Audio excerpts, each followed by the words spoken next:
Bueno, muy buenas tardes. En esta tarde de hoy hablaremos sobre los delitos contra la administración pública. La administración pública lo podemos llamar como el arte de servir en representación del Estado. La Constitución del 91 en su artículo 123 establece que son servidores públicos los miembros de las corporaciones públicas, los trabajadores y empleados del Estado y de las entidades descentralizadas, ejerciendo funciones en la forma prevista por la Constitución y la ley. Los funcionarios públicos en el ejercicio de sus funciones pueden llegar a incurrir en diferentes tipos de responsabilidades, entre las cuales encontramos responsabilidad civil, que quiere decir que todo aquel que hace daño debe de indemnizarlo económicamente. Responsabilidad fiscal, el cual tiene por objeto el resarcimiento de los daños hechos al patrimonio público. La responsabilidad disciplinaria es responder por la omisión en el cumplimiento de sus funciones, el incumplimiento de sus deberes y por la extralimitación de las mismas. Una responsabilidad penal y una responsabilidad política. En esa podemos observar, los delitos contra la administración pública que son establecidos en el Código Penal. El primero de ellos es concusión, que es todo servidor público que abusando de su cargo o de sus funciones induzca a dar o prometer a otro servidor público o a un tercero dinero para obtener un beneficio. En el tráfico de influencias es un servidor público que utilice indebidamente en provecho propio o de un tercero la influencia derivada del cargo o de sus funciones para obtener cualquier beneficio. Dando continuidad con lo que venía exponiendo mi compañero Santiago, encontramos el delito de prevaricato establecido en los artículos 413, 414 y 415 del Código Penal, el cual busca que los servidores públicos actúen de manera justa e imparcial en el desempeño de sus funciones. Este se divide en dos: prevaricato por acción, que es un delito que se comete cuando el servidor público dicta una resolución a sabiendas de que estaba en contra de la ley, y prevaricato por omisión, que se configura cuando el servidor público se niega a tomar una acción pues que debe tomarla según su cargo y sus atribuciones.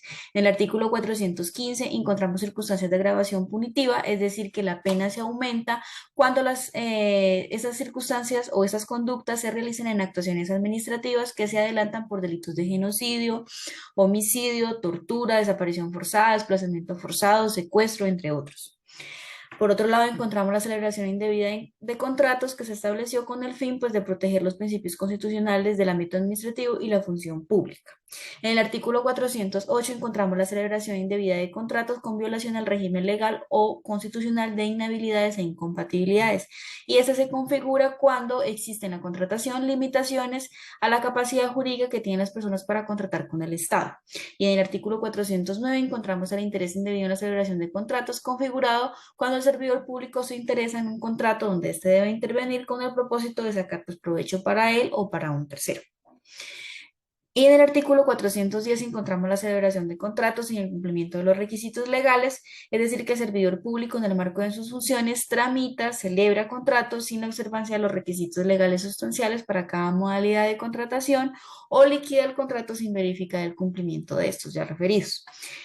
Por otro lado, encontramos el enriquecimiento ilícito establecido en el artículo 412 del Código Penal, el cual pues se creó para proteger el patrimonio del Estado y se configura cuando el servidor público trata de obtener para sí o pues o para un tercero incremento patrimonial exorbitante, pues mientras este sea servidor público o dentro de los 5 años siguientes a su desvinculación.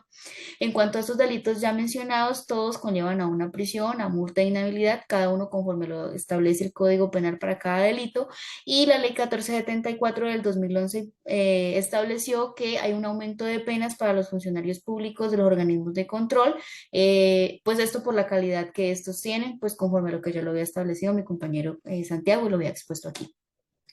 Por último, tenemos la utilización en asuntos sometidos a secreto o reserva, que está establecido en el artículo 419 del Código Penal y se configura cuando el servidor público utiliza para sí o para otro información secreta o de reserva y lo que puede conllevarlo a una multa y a la pérdida del cargo como servidor público. Yo les voy a hablar de la utilización de asuntos sometidos a secreto o reserva, artículo 419.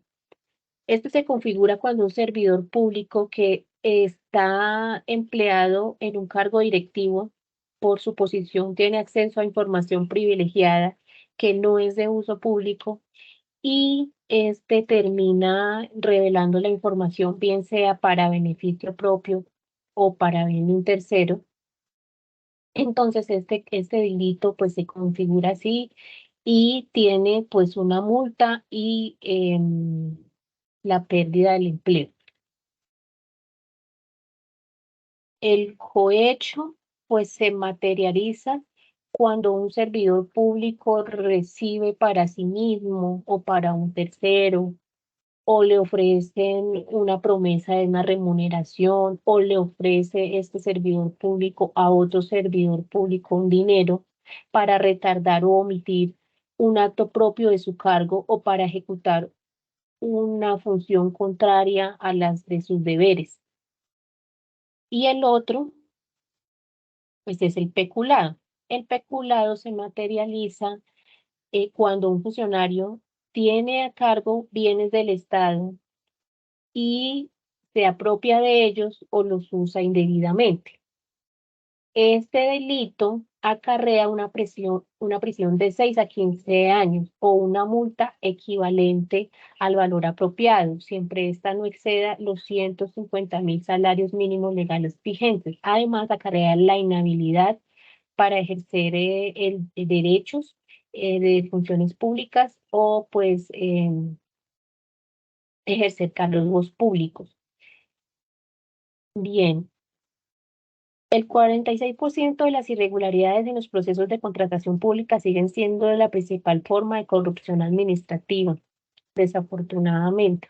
Y pues acá les compartimos ¿qué podemos hacer para prevenir esos delitos? Entonces, es promover la transparencia en la administración, promover la ética y los valores, implementar un formato de prevención de delitos contra la administración pública, aplicar legítimamente las leyes y normas, mayor participación ciudadana, mejora en los diferentes procesos, promover cooperación internacional en este tema. Pues estos son los compañeros que del equipo de trabajo y les agradezco.